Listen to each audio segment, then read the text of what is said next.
Ainda que mesmo depois do ocorrido, que dizimou a vida de 5 pessoas, poucas perguntas foram respondidas sobre o incidente, como por exemplo, a tragédia poderia ser evitada? Embora não esteja claro o que realmente causou a implosão, para quem não sabe, explosão e implosão é bem diferente. Explosão é detonar para fora algo, já implosão é detonar para dentro, só para esclarecer. Alguns especialistas apontaram sinais de alerta sobre a segurança do Titã que eram evidentes antes da viagem aos destroços do Titanic. Depois do ocorrido, especialistas se debruçaram para tentar explicar o que de fato aconteceu, e a verdade foi revelada. Um dos principais erros apontados pelos analistas é o tipo de material utilizado no casco do submersível Titã da OceanGate. O submarino era composto por 2 cúpulas de titânio unidas por um cilindro de fibra de carbono de 5 polegadas de largura. Ainda que o titânio, recomendado para a fabricação de um submersível, por ser mais resistente à pressão, a mistura com a fibra de carbono mais leve pode ter sido uma má escolha. Isso porque ele não tem força na compressão necessária para uma viagem aos destroços do Titanic, localizado a 4 km de profundidade. A OceanGate, portanto, já havia sido avisada sobre os riscos de segurança associados ao uso do material. O alerta foi documentado em um processo judicial de 2018 por um ex-funcionário da empresa fabricante do submersível. E o CEO da companhia, Stockton Rush, afirmou que sabia que havia quebrado algumas regras. Disse ele, abre aspas, "Acho que os quebrei com lógica e boa engenharia por trás de mim. Fibra de carbono e titânio?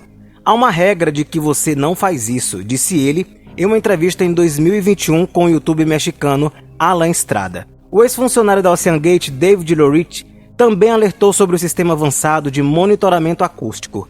A tecnologia havia sido projetada para detectar falhas no casco do submersível.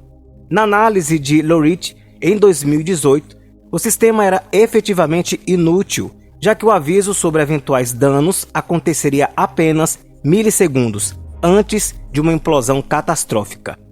Bem, a OceanGate se recusou a seguir todas as recomendações do ex-funcionário por considerar que o submarino era construído a partir de um produto sólido e seguro para a segurança dos passageiros e da tripulação. Não existem evidências de que o submersível Titã tenha sido submetido a rigorosos testes de segurança no padrão determinado pelas agências reguladoras.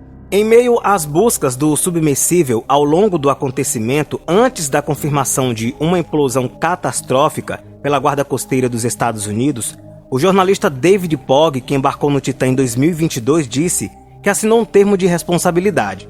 O documento continha entre as cláusulas previstas a afirmação, abre aspas, "Esta embarcação experimental não foi aprovada ou certificada por nenhum órgão regulador", fecha aspas.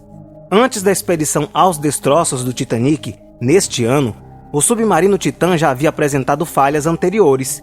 Lá em 2021, uma viagem foi interrompida depois que problemas na bateria levaram o transporte a ser preso manualmente à sua plataforma elevatória, operação que deveria ser realizada de forma automática, de acordo com documentos judiciais obtidos pelo The New York Times. No ano seguinte, em 2022, o submersível também perdeu contato por várias horas durante a viagem, segundo relatos do jornalista David Pogg.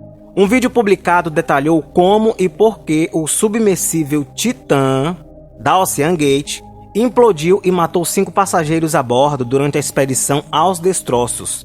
A animação do canal iTele, que utilizou um software chamado Blender, descreveu o material de Titã como design experimental e apontou como ele era diferente da tecnologia convencional que usa aço, titânio e alumínio para submersões muito profundas. A equipe que produziu o vídeo levou horas para inserir dados sobre a OceanGate no software. Segundo os especialistas, o problema do submersível era sua construção em fibra de carbono, material que pode trincar e quebrar repentinamente. A animação recria também o interior do submersível, apontando que este é provavelmente um dos submarinos mais básicos de mergulho profundo que você já viu.